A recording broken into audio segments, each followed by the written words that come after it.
రమణ మహర్షి సేవకి ఎంతోమంది జీవితాలు అంకితం చేసుకున్నారు. అందులో చాలా ప్రముఖులైన వారు జిన్నూరు నాన్నగారు.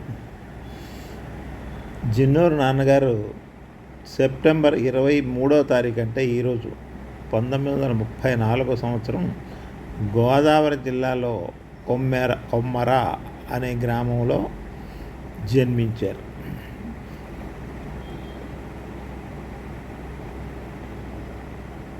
జనవరి 59 అంటే తన 25వ ఏట తిరువన్నామలైలో రమణాశ్రమాన్ని దర్శించారు. ఆ రోజు నుంచి తమ తుది శ్వాస విడిచే వరకు రమణ తత్వాన్ని ప్రపంచమంతటా వ్యాప్తి చేయడానికి తమ జీవితాన్ని అంకితం చేశారు. భగవంతుడు శాస్త్రాల్లో ఉన్నాడని శాస్త్రాల్లో చెప్పలేదు, నీ హృదయములోనే ఉన్నాడు అని శాస్త్రం చెబుతుంది. శాస్త్రం మార్గాన్ని సూచిస్తుంది. ఆ రమణ మహర్షి తత్వాన్ని ప్రజలకు అందమయ్యే చక్కగా అవగాహన అయ్యేటట్లుగా ఉంటాయి జిన్నూరు నాన్నగారి ప్రవచనాలు.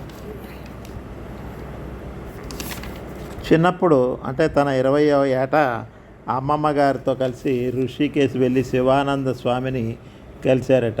అప్పుడు బీ గుడ్డు డూ గుడ్డు అని ఆశీర్వదించారు శివానంద గారు.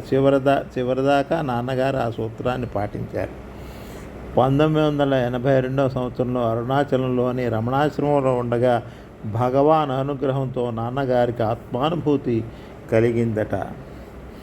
మరొక 5 రోజుల్లో దేహం విడుస్తారని ముందుగానే చెప్పి తాను చెప్పిన విధంగా 2017 సంవత్సరంలో అంటే 84వ ఏట జీవితాన్ని సాధించారు జిన్నూరు నాన్నగారు.